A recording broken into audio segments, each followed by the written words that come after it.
I'm joined today by Bakari Sellers, CNN political commentator and former member of the South Carolina State House. Bakari, it's so great to talk to you. I've been following with great interest that you have been increasingly smeared for your position against the Israeli BDS movement, of course, boycott, divestment, sanction movement, a movement I'm strongly against. My audience won't be surprised to hear that.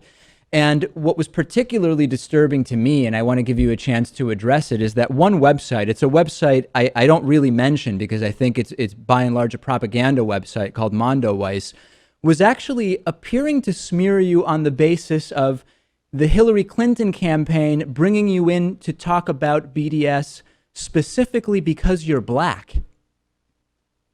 Yeah, well, a lot of these things haven't been further from the truth. There were many articles, many instances where people spoke out without actually reading the letter. We had a lot of support from over 60 individuals, different leaders within their own respective communities. Some were elected, some were stakeholders, some were ministers, and otherwise. But, in regards to BDS, I ask you one simple question. What other country is being treated as such that is not Iran, that does not have distinct ties to funding terror? And you see that the only country who's treated as such with this BDS movement is Israel. I mean, you have to ask yourself the question, why? I think it undermines our or at least what our group's plight was, those who signed the letter, which is to find a peace solution, a two-state peace solution. And, I've been getting a lot of, different messages and things of that sort, and that's okay. I mean, that comes with the territory. But my goal is to have peace. My goal is to have two states. My goal is to make sure that both the Palestinians and my Israeli brothers and sisters, they all are able to live without fear, without the fear of terror, and are able to live in a peaceful environment. So I hope my letter helps us get there. Yeah, and the on top of that, I've looked at the letter you've written a number of times, and much of the reporting around what your letter says is just factually inaccurate and distortive. I mean, for example, one of these articles accuses you of saying BDS is anti-Semitic. I read the letter. In reality, what you said is anti-Semitism is taking new forms and that BDS includes that. You never said BDS is inherently anti-Semitic. And there's often these talking points that we see from these supposed progressives on this issue. Like, for example, BDS is not inherently anti-Semitic. Well, who's saying that, right? What we're talking about is a movement that is providing cover for many anti-Semites. And these nuances, which you included in your letter, were completely missing from any of these smear articles, weren't they? Well, and it's hard to do that in this new world where we live in a McDonaldized society where people want to have a foreign policy discussion in 140 characters. Usually I just kind of refrain from doing it. But by no means am I saying that every person who's in this BDS movement is a bigot or is an anti-Semite. But what I am saying is that, yes, we have to be very cautious because we are seeing some anti-Semitism rise up through those ranks. And I think that anyone who disagrees with that simply isn't paying attention. The sort of implication from some of the headlines and coverage of your statements in the letter directly and after the letter was released sort of seemed to imply that you were being made a prop by the Clinton campaign because of your identity and sort of identity politics. And I want to just sort of ask it as an open question. Do you have a sense of why that approach is being taken? In other words, why is your blackness the lens through which some of these articles are analyzing your position on this issue?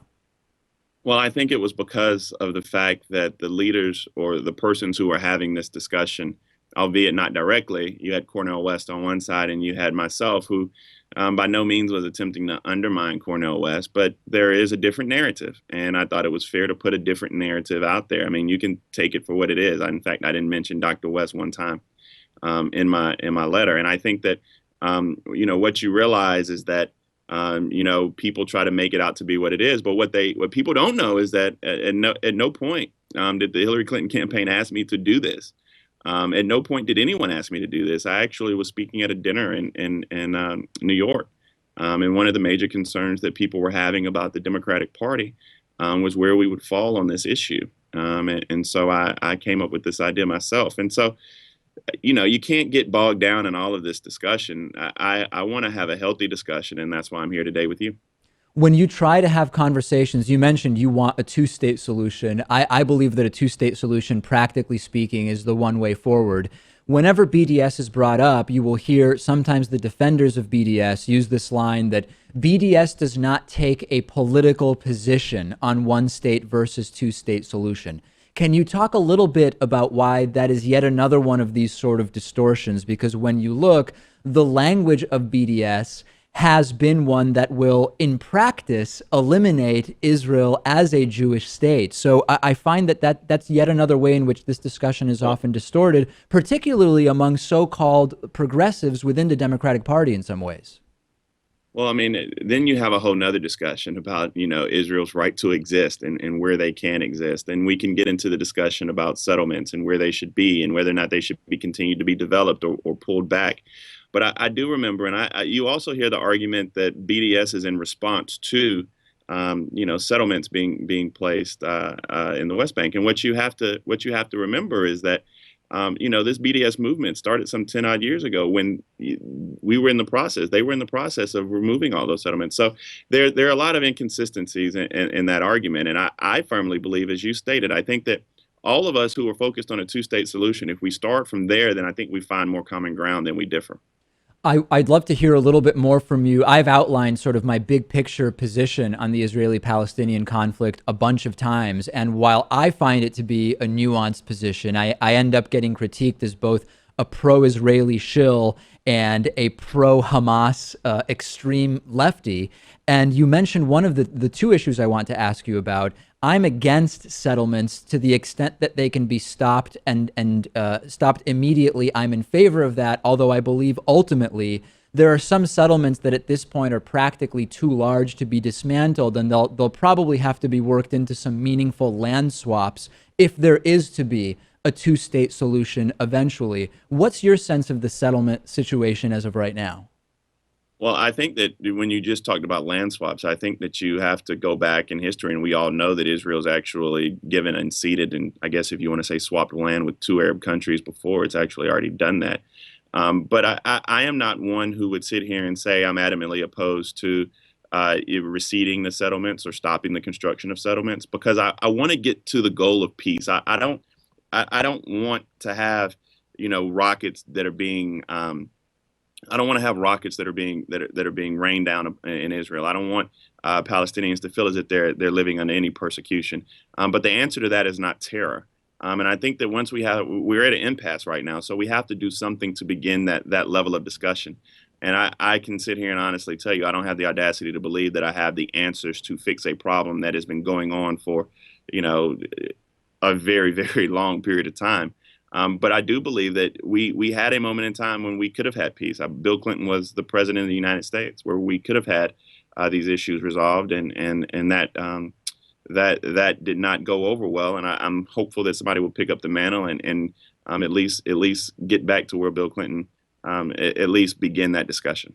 What's your sense of why, among supposed progressives, this has become such a contentious issue? Because growing up, I always had what I considered to be a view on this and other issues that was certainly informed by progressivism. And whenever I talk to other so-called progressives about this issue, I try to explain to them how, while they may see me as more conservative than they are on this issue, actually my views are rooted in fundamental progressivism. And this includes my opposition to specifically Benjamin Netanyahu as an arbiter for peace. I think he's sort of lost credibility as a possible arbiter for peace, given everything we know about his ties to extremist religious elements within the Israeli Knesset, etc. How would you summarize how within the Democratic Party and the supposed left movement, this has become so contentious and split? Well, I'm not sure. I think that we now have this new progressive purity test, which I've never really been a part of. I'm from South Carolina. I'm a Democrat and always been considered a progressive here, whether or not it's my fight for women's rights or, in our educational system or gay and lesbian and transgender rights. I mean, so I've always been in that mode of being a progressive. Minimum wage. I mean, anything you can think of. But on this issue, I see that we are across the spectrum. I see that we're all to the left of Benjamin Netanyahu. That is very true. But we're all across the spectrum, and I think this is the first time, especially my generation. I don't know how old you are, David, but especially my generation is having this discussion in such a healthy and open fashion. And I want to use my platform to make sure we're having that type of healthy discussion. Yeah, I mean, I think you and I are the same age, and sadly, I was in college sort of towards the end of when you could sort of have some of those discussions on college campuses. I mean, towards the end, at least here in Massachusetts, it was becoming pretty toxic on college campuses to try to have anything other than these sort of anti-Israeli talking points. I don't know if you experienced the same thing. Well, I went to Morehouse College. We were all male, historically black college and university. So my first experience with Israel was actually through APAC. My first experience with this issue was through APAC. My first trip to Israel was in 2011. I plan on going back again at the latter part of this year, I do believe. So, I'm still learning and growing. And my thoughts and my views, they may change, they may develop. But at the end of the day, I do know what my 50,000-foot view is. I know what my framework is for how we get the peace.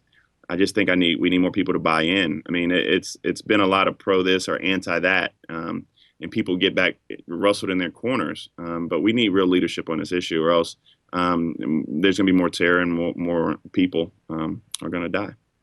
Bakari Sellers, CNN political commentator, former member of the South Carolina State House. Thanks so much. Glad to talk to you about this.